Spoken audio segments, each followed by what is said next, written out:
Hello, guys. Can you hear us? Hello.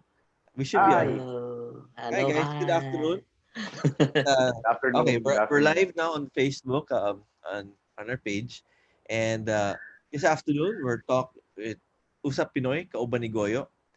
We have us our guests, two good friends, and we're talking about cyclotourism. We have from Davao, Ed Leuenberger, and our from the US, Jack Hi. Yabut. So Hi. Nala Hi. Good afternoon. Good afternoon. nalaag sa US. Hello, good morning, good evening. Maayong gabi idha and maayong hapon sa ato. So this episode we're going to talk about cyclotourism and how it can help boost the economy and how it can help us discover the beauty of the Philippines.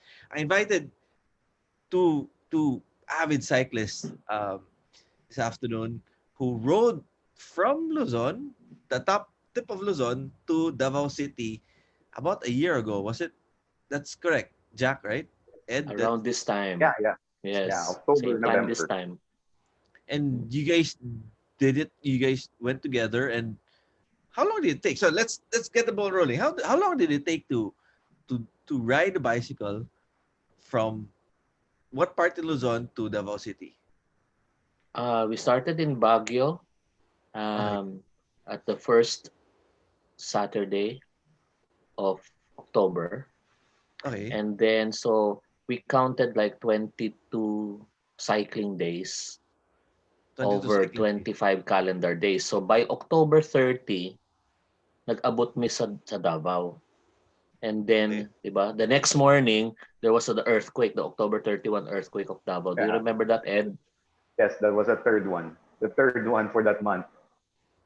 Mm-mm. wow, I think So was the it's like strongest. from October 5 to October 30, 1 whole month, Yes. and you 19. you you, Yeah. tra- you traversed the Philippines Oo. on a bicycle, right? Yes. No support car. No, And anong and term doon, Ed? Parang bike touring, Self-contained. bike packing. Oo. Uh, yeah, it's considered bikepacking actually. Oh, considered and, bikepacking. and there, I see at your back Yeah. there's a orange bike. Is Yeah. that the bike you use? That's the bike I used. Mm-mm. The Ibis Haka. That's the one I used from Davao, from Baguio to Davao. And And you Oo. until still this use it day, I now. use it almost every day. Wow, galing ah. So tell Yeah. me, what made you guys decide to ride a bicycle from Luzon to Mindanao? It's Well, ano yan eh, yung when Ed and I got together, it's the second Firefly Salubungan. So okay. Wait. there was a Okay. first edition. So what is the Firefly sabulungan? Salubungan. Salubong. Oh, And Bisaya, sorry. salubungan. And Oh, mula may nagsugatan ba? Nagsugat. nagsugat. Okay. Oo. Okay. Nag So ano, what's nag that? ano siya, it's it's like a tour, a bicycle tour, Trans-Philippine bicycle tour, unsupported. You pack everything yourself, you bring everything yourself, and then along the way, you meet bicycle groups and advocacy groups promoting the bicycle.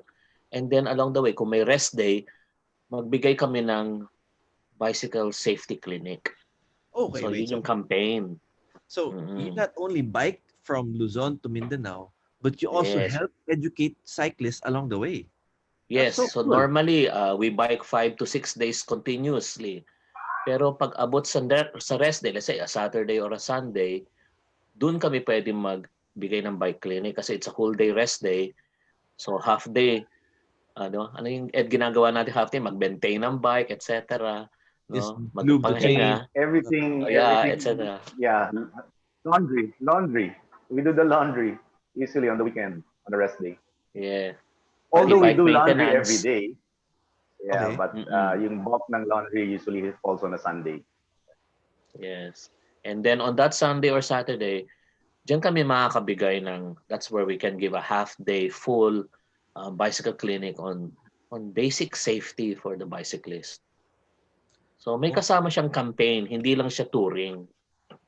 So it's so before this we were chatting now. So you not only you were not only touring, you were not only using but the bicycle as a means of transportation, which is traveling, but you're also educating and you're promoting the advocacy of informing bikers on the right way to ride their bike or maintain their bicycle, right?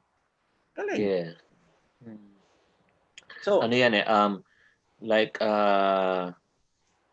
in our trip, it's like si Ed ang parang safety officer namin. Siya yung nasa likuran. Maybe Ed can okay. explain that. Ako naman ang nasa lead, and then along the way we have companions along the way. Yes. Like two guys from Samar joined us in Manila and Catbalogan Samar respectively. Si Marvin Fiestas and si Boy, si Manong Boy along the Journey. way from Catbalogan Samar. Pero I stayed in front basically because I know the route and the way, and then si Ed was like our safety officer taking Yung care of the sweeper. back. And So you're the yeah, and sweeper. Ed can explain what he does. Ganun. Yeah, as this sort of a safety officer, ang basic ano ko doon was really to make sure that we all get to Davao in one piece. So paminsan medyo after couple of days of riding, paminsan nabobore yung iba sa pace, napapabilis, napapasarap sa downhill. I had to really call the attention kasi sabi ko, we really have to do this really safe kasi it's not just a normal ride that we have on a Sunday that we can, pag nakakita tayo ng downhill, we could hit it and really go as fast as we can. But we're always thinking of we have to survive this ride in 25 days. Hindi pwedeng, paminsan may titira ng uphill. Yun talagang gusto lang tumira. Sabi ko, naku, mauubos tayo yan. We'll have to control our pace. It's basically getting to our destination. Hindi na siya normal na if you want to sprint or leave everybody behind. So yun rin ang role ko when there are some riders yung sasalubong sa amin who will join our group. I'll still be the tailman and then control the groups that are coming in. Sometimes sila nagpe-pace na mabilis. Sabi ko sa Sila kanila, just mismo. imagine we're carrying about 9 to 10 kilos of load. So we have to control That's the pace. heavy, Let's ah. stay with the pace. Yeah. Let's stay with the pace that kaya natin. Sila kasi parang gigil na gigil. They wanna show, syempre, yung talagang speed nila. They wanna go 30, 35 on an Okay. average. Parang nakawala sa probinsya sa bahay nila. Oh, they go free. Okay. But Eda, if you were carrying 10 kilos of load, that's Yes. basically Yes. a bicycle. That's The bike. Another that's bicycle. basically Exactly. carrying a Exactly. bicycle on a bicycle, right? Exactly. Yeah. So Kasi just we bring imagine our our clothes, our personal FX, and then rain gear. Ed can explain his rain gear. It's very special. Okay. And then food along the way, yeah. communication equipment, no? Ganun. Ang hindi lang namin dinala are sleeping bag and tent and cooking because we arranged it in such a way that we have contacts and hosts and friends and partners along the way. It's a planned. Kumbaga, itong cyclo-touring activity na ito, it is a planned event. It's not a spontaneous cyclo-tour. Yeah, okay. So going back to basically in cyclotourism, there are two subsets. And for example, for tourism sub-segments now, one is cycling trips is what you guys did. The other one is urban cyclotourism where you bike around the city or municipality. For example, if you're in Manila, Metro Manila, you bike to Momoa or you bike around Intramuros or basta you bike in an area for a short period of time. What you guys did was a cycling trip. And tama ka, tama ka Jack na you have to plan it out. You just don't hop on a bicycle and just I want to bike to Visayas today and hop on it without planning and without logistics, without preparation. It's difficult, diba? So what you guys did was tama. You prepare early and you make sure that along the way may provisions na you can where you know where to sleep, etc. And then it was special kasi this trip, kasi salubungan nga, we Yes. wanted to meet local groups, local cyclists. So they would meet us maybe 20 kilometers before their city, 30 kilometers before, or sometimes they would ride with us going out of their city or province. So nagsasalubungan talaga. Galing, no? Ang ganda. Oh, And Ang it's a ganda. way, and then they show us the best part of their city. So, That's at the least best. pagdating namin doon, yeah, pagdating namin doon, we have hosts, we have guides, and they bring us to the market for the best food in Iloilo, for example, no? Galing. Or in That was, Calbayo, they'll show yeah. us right exactly where the best part to where to watch a procession or a parade that will happen in the evening. Mga ganong klase. Galing, no? Jack, Iloilo was kind of special, no? It was my first time when we arrived from coming from Bacolod, no? So we took the fast craft. When we arrived, it's a normally when you get to a new city, merong mag-welcome sa'yo. Normally, they prepare the transportation. They bring you to the hotel. Ito, sinalubong kami on bikes. Oo, So we got nakabike off, sila. yeah, when we got off from the fast craft, diretso na kami, wala nang hassle, sanay sasakyan, iloload ang gamit. Diretso kami kagad, ride, going to the market right away sa Lapas Batsoy. And yun Kaang yung ka parang agad. welcome namin. Kain ka Oo, agad. Yung parang oo, immediate sa na movement. palengke Parang, dayon. so, Diretso. normally, you wait for your baggages and nakakabit na yung bags namin. Our baggages was already in our bikes. So when we rolled out, dire-diretso kami lahat. Tuloy-tuloy, city tour. And then kain ka agad doon sa sa the original Lapas Batsoy. It was something different. Sabi ko, it was a new experience than the normal if you take a plane or something na may susundo sa'yo, di ba? Ito, yung susundo sa'yo, nakabike. Yun And yung unique doon. and question, as compared to like for example, flying in or taking a car, riding a bicycle, so you're traveling slower. So you get to tama ba yan? You get to enjoy the countryside even more and you appreciate the beauty of the countryside kasi you're not just rushing to get to the destination. You're enjoying yourself, correct? Hmm. Yeah. And the funny thing is, paminsan we end up sabay ng mga cars or motorcycles kasi we meet some motorcycles also going to the same destination. I think it was Yeah, in Mount sabi ko, Bolosan. Sorsogon ba yun? Yeah, they were Sorsogon, all Mount going Bolosan. to cross Samaren. So siyempre, nagdakamotor sila, nauna sila. We ended up, sabay rin kami dun sa boat kasi normally mas mabilis mag-load ang bike kaysa Oo. Oh, cars mas and nauna motorcycle tayo. Nauna kami sa Ang motor. tagal ng hintay nila. Ang tagal ng hintay ng mga kotse, ang tagal ng hintay ng mga motor. Kami pagdating namin, diretso board. Tapos Oo, andun na kami sa tuwa taas nga sila. agad. Ay, Tarin kami bisikleta. doon. Sige, diretso mo, diretso mo. So, it's faster actually, yung inland Yeah. travels on a bike than bringing Okay. a car or a motorcycle. Ang average namin kasi nila Eden was like 110 kilometers a day, between So 105 and 110 kilometers. every So, day. every day. So that by itself, you have more stops to meet people. Not like if you're in a car you can average 400, 500 kilometers a day. Yes. So Yeah. to reach Mindanao, you maybe just be doing 2 or 3 stops. Oh, pero you get Oh, see the problem with it. I've talked with some people.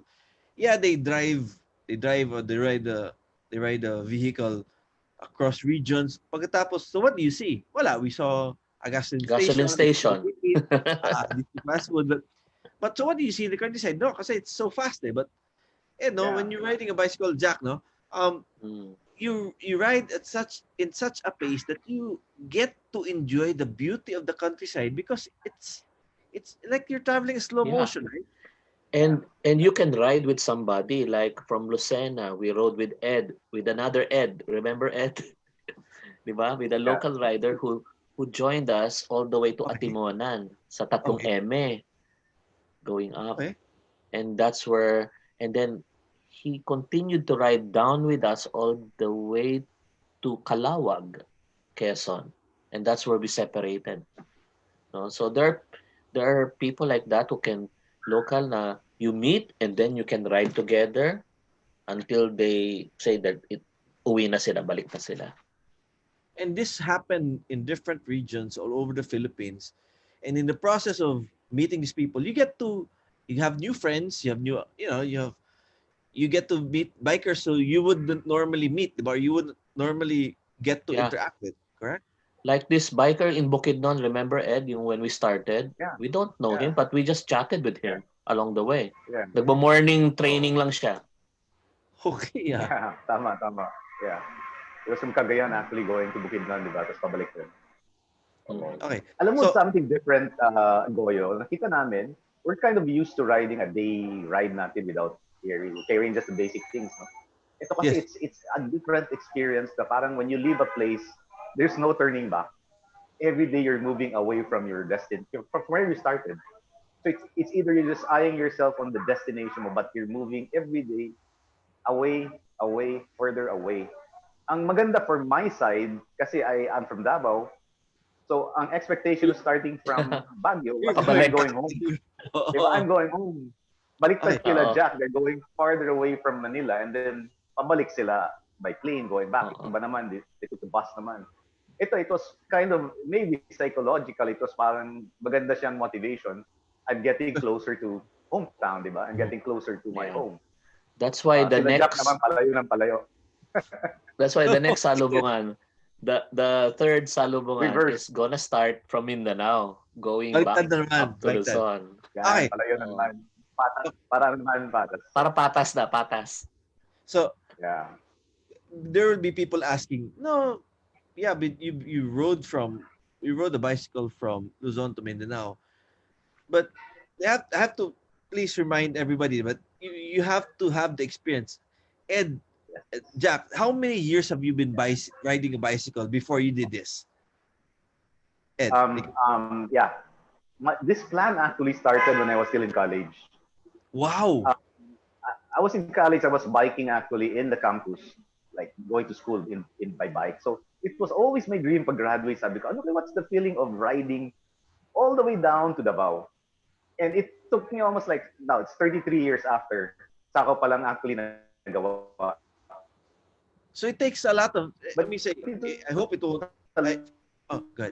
long time dream that it can be rideable. Wait, ha? Family life and everything, napuput us, we always kind of challenge ourselves. When we hit 50, let's do the Luzon, Visayas, Mindanao, or reverse.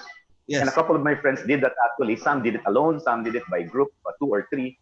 But it was just the straight route from Samar all the way up to Manila. Okay, What just was straight. special sa amin, pati the whole Visayas, inikot namin, kaya tumagal eh. Okay. Oo. It Jack, becomes a milestone eh. It's a milestone in your life eh. So like in my case, I've been doing long distance biking for 40 years. wow. And then when I started my cycling interest, I spent my honeymoon from Manila to Davao on a bicycle. Wow. Siyempre with my wife, you know. Yeah. You know, so you have to start somewhere. Yes. And No, ang maganda naman dito, you don't do the entire 2,000 kilometers in one go. You break it up into 100 kilometer days, 125 kilometer days. Ito nga experience namin ni Ed, kung ano pa yung short distance na 90 kilometers lang, yun ang mahirap. ano Yun ang yun? madugo. Anong area yun? Kasi yun ang may climb. Okay. This is the one, okay. May saka. Asan yung lupit? Asan yung lupita siya? Saan banda to? This was that one day in Negros from San Carlos City to Bacolod through Okay, Salvador Benedicto. So you went from Baguio down all the way down to Sorsogon. Then from Sorsogon, then ferry to Samar. Samar. And then Samar all the way to Tacloban down. No, not to Leyte. Up to Ormoc, the other side. Yeah, Ormoc Leyte. Tacloban to Ormoc. We crossed Visayas to Cebu. Then crossed Cebu to Negros, to San Carlos. Yes. Then San Carlos crossed to Bacolod. Then Bacolod to Iloilo. Iloilo back to Bacolod. Then down to Himamaylan and Kabangkalan to Dumaguete. Then from Dumaguete, with Dapitan. That's where we had a snag. Na yung ferry from Dumaguete to Cagayan de Oro na cancel. Okay. So we had to go Bohol and Cebu. Nag-ferry Bohol, Cebu to catch the Cebu to Cagayan de Oro. Yeah. Oh, so there was this one whole day, almost 2 days na puro kami ferry. Yeah, ganyan, di ba? Parang you're drawing a star, di ba? Yeah. Tapos, ang shorter way sana is with the November 1. Dumaguete. Yeah, the November 1 rush. Oo. Everybody was rushing, kaya puno lahat yung boat, di ba? Meron Ah, pwede sanang Dumaguete to Dipolog, but it would mean we have to go around the Zamboanga del Norte to Pagadian, Iligan, Additional Cagayan de 300. Oro. mahirap yun. Mahirap yun. Yeah, Oh, that's additional gonna 300 na add naman yan. another 300. 300 kilometers. Okay. At So hindi you went kami to, aabot sa oh. October 30 in Davao because the target was October 30 in Davao. So when you cross to Cagayan de Oro, Bukidnon, oh my God, Bukidnon. that's very steep, ha? That's very high to That's Bukidnon. another day. Yeah. The last 2 days was actually supposed to be the ending namin. That was 2 days of rain, 2 days of climb. No, Full Ed, it rain was yun, like grabe. this. We almost did not have any rain for like 20 days, except for a short Yeah. rain leaving Sorsogon to In Samar. Sorsogon. Yes. Okay. Yeah. Pero when we set yung last day, 2 days namin sa Mindanao going to Mindanao, Davao, yun. Lahat yun. dun kami inulan. So they Going saved to, parang, oh, go ahead. they saved the best for last. You had the best for last. Parang, okay, you guys had a relatively Yeah. good ride. Easy. Oh, you think it was easy? It's not easy. I mean, say, riding a bicycle every day, for how many days? And about 100 22 kilometers every day. days. That's tiring, huh? But say, Yeah. okay, Jack, you had good weather for how many days? Let's put in some rain. Jack Yeah. or Ed, you had relatively 2 flat land days. to bike. Let's put some climbs. It's like, Yeah, grabe. No. So that's for hard, me, huh? the hardest day was the last day. It was 170 kilometers. Yeah. Actually, that was our longest day. 170 Yes. kilometers Rain pa. With rain. from Rain fog. Valencia, Yeah, Valencia Valencia. Yeah, in Bukidnon. Oh, Bukidnon Going to Davao. to Davao, and with really major mountain climbs. okay. Then we Okay. had rain. Our buddies from Samar had flats, diba? They had flat tires. Yeah. Delayed us. So, That was Wow. supposed to be a 3 stages event yung aming Mindanao. That was supposed to be split into 3 para hindi masyadong masakit, di ba? But Yes. since we were delayed for a day sa boat sa ride Visayas from because of all the Star Ferry. the Yeah, Star that's Ferry, so we lost one day. So we had to make up, instead of 3 days to Davao, we made it into 2 days, which was really tough. squeezed in Hirap talaga. talaga. Oh, hirap yun. Okay, so Kalibang agyod ka. Dili, okay. So for example, I'm watching now and I say, I'm a viewer and I say, they did good. So if I want to do that, I guess I have to start with riding around the city, municipality, or area to get used to it. But Is if to be I've done that comfortable. already, I've done I think number multiple one, rides. What do I need to need be to do? comfortable on your bicycle. Yeah. Okay. I think the first is to be comfortable on your bicycle anywhere between 1 hour to 1 hour and a half that you're comfortable. Yeah. No, in any kind of bicycle. And then kahit ano lang, average speed lang. You're going maybe 15 to 20, 25 kilometers per hour and you're comfortable. Ibig Okay. sabihin, kumbaga naka-dial in na yung sukat ng fit ng Okay. position mo sa bisikleta mo, no? Okay. And then the rest is just pacing and creating. I think prior to this, Ed and I, di ba, we talked now, even 2 months before, we were already preparing. Yeah. Si We're Ed pa doing nga, already. nagpa-check up yan. Oh, you need that. Well, you need a clean bill Yeah, of I health, had to diba? have the clearance para sa wife, syempre. Hindi ako Oh. papayagan kung walang flying colors yung medical checkup. That's true. So that's one, no? You prepare. So meron talagang physical preparation na hindi naman pang Olympian, hindi naman pwede pang normal person lang na kahit 2 to 3 months before you're relatively in good condition, komportable ka sa bisikleta mo, you're fitted well, reliable yung equipment mo, no? And then may endurance ka to, let's say, kahit 1 hour and a half on the bicycle, on the saddle, ha? Yes. Then that's fine. Ibig sabihin, you can cut up a 100 plus kilometer day into several parts so that it will be easy for you. You can do Oh, it. so for example, I'm riding like today. I'm riding 100 kilometers. I can stop every 15 or 20 kilometers, rest, 15, stretch, yeah. etc. Di 15 ba? to 25, yeah. Oo. Then continue Kasi, after, di ba? oo, kasi uh, yung sinabi ni Ed, you have to think about tomorrow. It's not a race na uubusin mo lahat Exactly. You have to pace yourself. and finish first. There's Oh, there's no point in finishing first because this is just touring, you exactly. know. Not a Dapat race. Yeah, mag-enjoy ka. yeah. Oh, Goyo. Yes. Yeah, you were saying, mostly kasi if you're riding with a group naman, the standard weekend rides would already help a lot actually. You're doing about 70 kilometers with a group. That's a good start. Do it for a couple of months maybe, and then if you're comfortable doing the distance of 70, ang next challenge mo is doing multi-day. Yun ang multi-day stages. Yun ang masakit eh. Normally we do a Sunday ride and then we're practically laspag tayo na Monday, Tuesday, hirap bumangon, di ba? And then we start riding again on a Wednesday or Thursday, light riding. And then we do it again on a Sunday. But this time, you should start conditioning your mind and your body to do a 3 consecutive day ride na 100. yeah. Yun ang talagang game changer doon. How would it feel on the third day with 100 every day? Minsan we were doing Doon makikita. five Yeah, to doon mo 9 days makikita. straight. Okay. Yeah, So, ganyan yan. yun masakit ako. Jack and Ed. Ed, tama yung sinasabi mo na. For example, okay, sasabihin mo, ay, kaya ko naman 100 kilometer ride. But Yes, so you have dali to ask lang. yourself, what happens the day after? Kung laspag Yes, how ka, will it feel? then there's something Mm-mm. wrong, di ba? Yeah. Kaya ko 100 kilometers, but the following day, kaya mo ba ulitin yun? And that's what you did for 22 days, right? Yeah. Actually, Goyo, yung Carrying aking, another bike. yeah, yung pang challenge.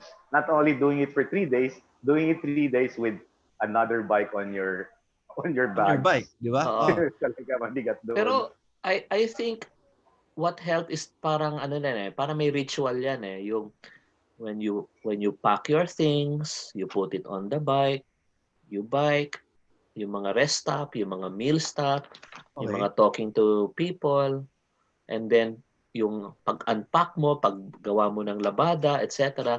You do this rituals over and over. It helps. It Okay. helps kasi pag nagbabike ka and you're touring, you are just thinking about simple things. You're not thinking about all the problems in the world. Tama. Good point. No? Goyo, one tip, no, is to really couple of months before do a simulation rides na. That's where you will really see kung Tama ano yung yun. kulang mo sa gamit. Yes. Yeah, yung ano mo, yung tawag dyan. I did, I think it was, when was that? I think 6 months before, I already did a 200-kilometer solo ride. A 200-kilometer solo ride. So I had to see kung ano yung, ang dami kong natutunan doon. My lights, everything, my phone. I think it's 50 kilometer to destination. Wala na akong patay na yung phone ko. Wala na akong ilaw at 7 in the evening. All drained, no signal, nothing. I don't know where I was. Buti na lang, dahan-dahan umabot ako. That's why after that, I learned I have to have 2 lights, 2 headlights, 2 taillights, a power bank, not only 2 SIMs, actually a globe and a smart. Because if Yes. anything happens, Signal, di ba? buhay ka pa rin, may signal ka pa rin. Tapos we were relying too much noon on the phone as navigation. What if walang signal pag nag-conk out? So meron ka pa rin balik to analog, meron kang map. Physical map talaga to know where you are. Kasi Ito, memorize ko yung map. Yun, no. Kasi kung baguhan ka sa place talaga, ang hirap. Buti lang si Jack andoon. So ako, during a ride, practically, I was just following Jack noon. Kasi doon yung aming GPS sa harap eh. Si Jack was there. So I didn't even bother to ask kung saan tayo dadaan. Basta sunod lang. Pagdating sa Mindanao, doon ako nag-lead. We changed roles. Pagdating sa Mindanao. Teritoryo na ni Ed. But pero go ahead. Importante yung mapping. You have to map it out. Kasi part of mapping out. So if you have all your physical condition okay, your bicycle and your equipment okay, the next is your route, yung preparation of your route wherein you connect now to the people that you know, to the places that you know. And number 1, kaya ka gagawa ng mapa ay para hindi ka maligaw. Tama. Okay, What's so an advantage, Goyo? Like Jack and I have been driving actually on four wheels, those routes actually. Practically, so daanan na natin by car. So Mhm. mentally, we already know Yes. saan papunta. Hindi na yung sabihin mong it's really totally a new route na hindi pa natin nadaanan. Mm. So as I think 4 times na ako nakadaan din sa route na yun. So meant every time I go there, I log in the kilometers. Kaya ba to in one day in bike? At the back of my mind, even 10 years ago, I was already preparing actually for that ride. Yeah. Like 100, 120 kilometers per day. Saan ako maaabot? Level of difficulty of this stage. Not only the distance, but actually, kagaya noon, 90, pero puro hills naman pala. So, mahirap sabihin mo, I Kasi have to do 150 every day. You really have to know the terrain. tama. yeah, may mga parts kasi when you drive through it with the car or motorbike, minsan Yun, isipin no? mo, ano kaya pag daanan mo to na nakabisikleta, naku, mas Yun. maganda. Mas Yes. maganda. Okay. So, we like ako, I want to ride a bicycle. What are the tips, safety tips you should bear in mind when you're doing it? Like ako, I say, Jack, so if I'm gonna do it, what are the safety protocols I need to put in place to be sure that I'm safe, di ba? I'm okay. Mm. Well, kaya to, sinabi ko na, number one is you have to know the route. Yes. No? Kasi it's based on the route that you know that can we push it to 120 or 150 kilometers and still be safe? Oh, Okay. it's okay kasi it's manageable, the road, the terrain, the elevation, the inclination, etc. It's okay, no? Um, Okay. tapos yan, and for me that's number one. The route is primary, no? Then number two is of course yung basic safety equipment mo, which starts with yourself. Kaya nga importante yung kay Ed na may check-up muna, you know? The body, Everything the on your engine body actually. is, are Tune you the engine. okay? Oo. And then And the third is your equipment. equipment. And part of that equipment is not only the bike, but also your visibility at nighttime, daytime, no, or dusk, or kahit madaling araw, no. And and ito kasi you're on open road, helmet talaga. Helmet. May helmet ka. Ed, you were about to say And something. You yeah, have aside from sabi nga niya na helmet, we really had to be visible yung palaging na. It was, the firefighter brigade is always preaching, be seen, di ba? So since we're always on the road, we have to be really visible. So even daytime, we do daylight flashing lights. We have vests. Actually, as me, dahil sa likod ako, I had to have that high visibility vest. Continuous strobe lights for the whole day. Kasi ang hirap eh. The driver sometimes on a long drive, hindi na like kayo napapansin eh. But the to do that blinkers night. actually increases the chances of a motorist seeing you. Imagine mo, mostly kasama mo niyan are bumabiyahe ng whole day, di ba? The chances baka inaantok or they just don't actually see you. Yun ang mahirap doon on long rides. Kasi You have to be maliit tayo seen. eh, we're small. Yeah, you have to be seen actually. Yung challenge palagi namin pag nag-ride kami. Not only on nighttime but even on daytime. So, that's adding kay Jack, sabi niya, the very important is the engine. Very important is the engine. The bike is just basically a chassis and a wheels eh. The engine, kahit saan mo siya ilipat, andun pa rin yun eh. I Yeah. was fortunate enough na Goyo was able to lend me demo bikes when I was in Manila. I was able to train in Tagaytay when I think couple 6 months before. So I didn't have to bring my bike all the way. Even in nagamit ko yung demo bike even in Siargao, taking Siargao? a Yeah. 140-kilometer loop doon. So it's yeah, I was able to bring the demo bike, your demo bike in Siargao. So that helped a lot. It's not basically just equipment, but at least your body is always there, tuned. So kahit anong equipment ibigay mo noon, actually ready na yung body mo eh. A little bit of adaptation na lang, adjustment a little bit of a few days, and then you're good actually. May Galing. dagdag ako, yung tungkol sa body. Ang maganda sa cyclotouring sa long distance, even if you're moderately fit, you can get fitter as you go along. Yeah. Yeah. See. Pwede. Yeah. Okay, Remember di ba? Manang Boy? Ano, how much weight Manang did Boy we on the first lose? day? How much weight Konti did you lang lose? actually. Konti lang, like a 1.5 kilos actually. Siya. But in weight konti, but all our pants and shirts pagdating namin, talagang maluwag na lahat. Pero the Kasi, weight, hindi masyado. no, because Uy, you lose ako fat, but 11. you gain muscle, 11 di ba? pounds ako. Yeah. Okay, 1.5 kilos. Yeah. Yeah, but you lose, your weight might not be as drop as much, but kasi it's because you lose fat but you gain muscle. Muscle is heavier, di ba? So technically you're thinner but you're heavier because it's muscle na, no, di ba? Mm. Yeah. Yeah. I like Just to like, believe for so. example, si Manong Boy. Si Manong Boy who joined us in summer, di ba? The first day niyang sumama was practically struggling, having cramps all the way. So Jack had to talk to him the second day to consider pushing through. Kasi the first day pa lang, nag-cramps na siya eh. But ayaw talaga pumayag. Sabi niya, I'll have to He do was it going talaga. too fast. He was just Yeah. burning himself too fast. That's Dapat it. Tama, we talaga had to pace pacing. him. That's we had to fix the bike fit. We had to fix the bike fit. Sa kanya. The adjustment Yeah, of, during the ride, it was like a day, parang every day ina-adjust namin hanggang nakuha niya. And tama yung sabi ni Jack, pagdating ng Mindanao leg, ang lakas na niya. Oo. He'll get fitter every day. Oo.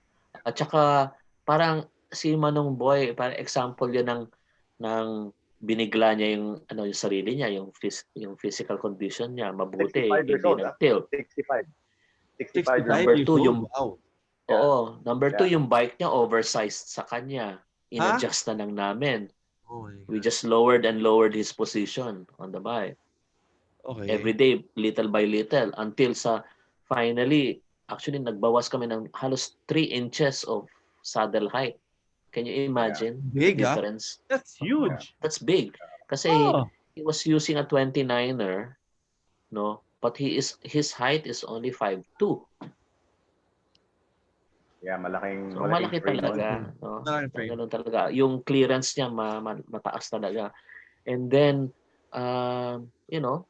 small things here and there that are may problema when you kasi he got a bike brand new, parang like a week or two just before the ride. So Hindi pa you nasayang. have to Oh. So I think maganda nga yung at least 2 months before, you break in yourself and your bike. Tama. Yeah, set na.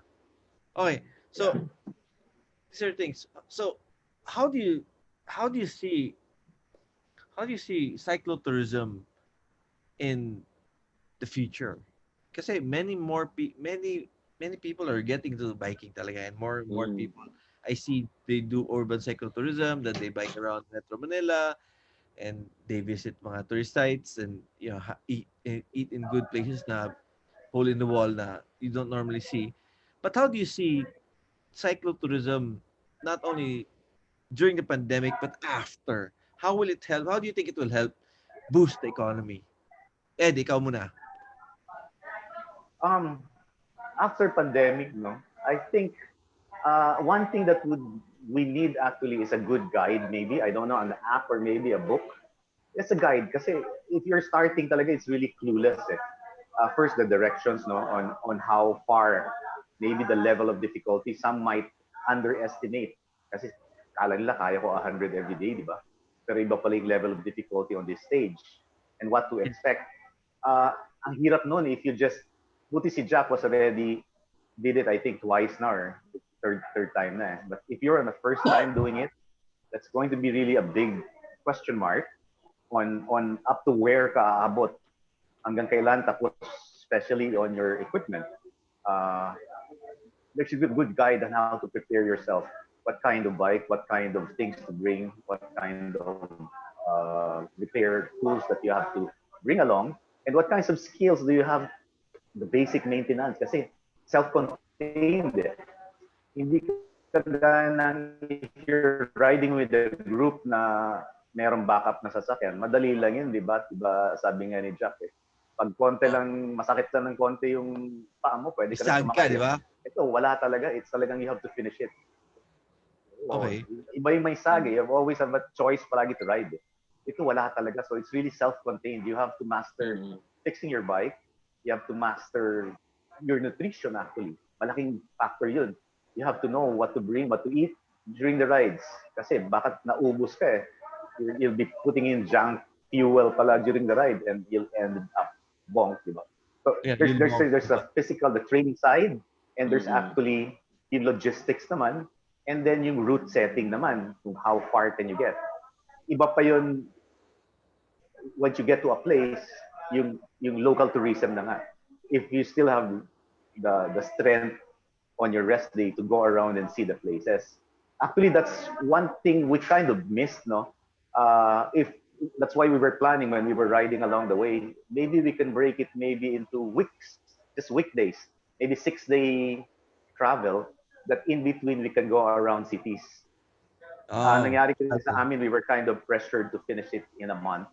So it was basically, it was really travel to a destination. But if they were thinking of like a 3 day bike tour and then with Mm-mm. side trips in between, pwede rin yun. It will really help the community. It will. Yes, so like a destination, maybe let's say from Manila going to, let's say Lucena, start with Lucena or maybe Naga, make it maybe 3 days, and along the way you have things to visit, diba? Yun, pwede yun. Pwedeng Oo. gawin, oo. But Mm-mm. Jack, but sorry, Ed, but you do you do urban cyclotourism also in the city, right? In Davao City, Yes, yes, you yeah. encourage people to ride a bicycle around the city, right? Mm-mm. Yeah, true. As you were saying, even in the city, using your bike as a transport already is actually encouraging people to move around, and they will stop on historical places, they'll take photos, they'll eat in restaurants, di ba? And ang dami lang pwedeng hintuan eh. And it brings actually in the community, it brings people, sometimes ang hirap huminto on a car eh. But on a bike, Yeah. you can actually stop anytime eh. Yun ang maganda Mm-mm. doon eh. Walang restrictions. Yeah, kasi for example, I'm riding a car, then uy, I missed that. Oh, wala na, di ba? We missed in Wala na, cannot na, di hirap. ba? Yeah. But if you're Mahirap riding na a bicycle, mag-U-turn. uy, ay nice. Oh, stop, di ba? Okay, I go down my bicycle, just walk, di ba? Oo. Yeah, Pwede. Oo. Jack, Yeah. Jack, Sa what do ano you think? naman, yeah, You say the I future of think yung cycling. Sorry, the future of cyclotourism in the Philippines. How do you see it? mm, yeah. First of all, I like to parang recap what Ed's saying na the future of cyclotouring for the individual is so um, very interesting, very exciting because you will you will discover your own ano preparation and way to do it. Eh. So maybe what we have said is only part of parang sharing, Okay. how it can be done in one way, how it can be done in a safe way. We'd like to share that. Pero when it boils down to the individuals or yung mga grupo na nagpre-prepare ng cyclotouring nila, it's gonna be exciting eh. Kasi they can make their own plans and find a way how to do stuff, 'di ba? To approach it. Ang other interesting thing, and I think this is very important for the future, no, um, is how there can be additional um, cyclotouring infrastructure Yan. to Tama yan. answer it. Let's say, Tama. where do I go? Diba? Okay, I'm going to Bicol or I'm going to Naga. Where do I go? Let's say, yung local group doon, when we went from Naga to Legazpi, they knew where to go. Ginaid nila kami, yeah, o sige, before tayo pumunta sa Legazpi City, mag-side trip muna tayo sa Cagsawa, sa this Ah, lake, kung saan oh, magandang view, kung saan masarap yung halo-halo, ganyan, yeah. no? So, I for me, that is part of cyclotourism infrastructure. First and tama. foremost, it is people who know the place, and then the places that are ready to accept people, no? Yung mga sites. And susunod na niyan yung where to eat, what to see, where to go, and then yung the information about the place, no? The options that any city, province, or town can offer. No? Hindi lang yung isa lang ang pupuntahan mo. Maraming pwedeng puntahan. And, you know, uh, so I understand cyclotouring infrastructure like that. The people and the places and the businesses and even the local governments who would participate in creating that network. No? Tama. Um, and then the rest, of course, is continuous improvement ng ating mga roads, ng road network natin. Kasi maraming syempre ang dadaanan talaga kalsada at saka yung mga ferry system natin, which is very very good. For me, it was reliable, pero nagkaroon lang kami ng snag, between the connection between Visayas and Mindanao. But yeah, but May mga those things that have to be improved. yeah, those Jack, are Jack, to add, in terms of yung road networks, napansin ko kasi been also traveling for the past decade, no? This year actually, is last year pala, ang ganda na ng roads natin. Hindi na compared to maganda, before. malapad na rin. Ibig sabihin yung shoulders and Yeah, we can lane bike on the widening, shoulder. it's really safe for us. Dati kasi wala talagang way eh. Nakadikit ka talaga dun sa 2-lane lang. Ngayon, Mm. practically all the way from Luzon, Visayas, Mindanao. Ang ganda ng road networks natin. May At saka malapad. may paved shoulder na, may lane Malapad where na you can bike. Although wala namang bicycle lane na nakaline, pero alam mo may extra lane on either asphaltado siya or concrete, Oh.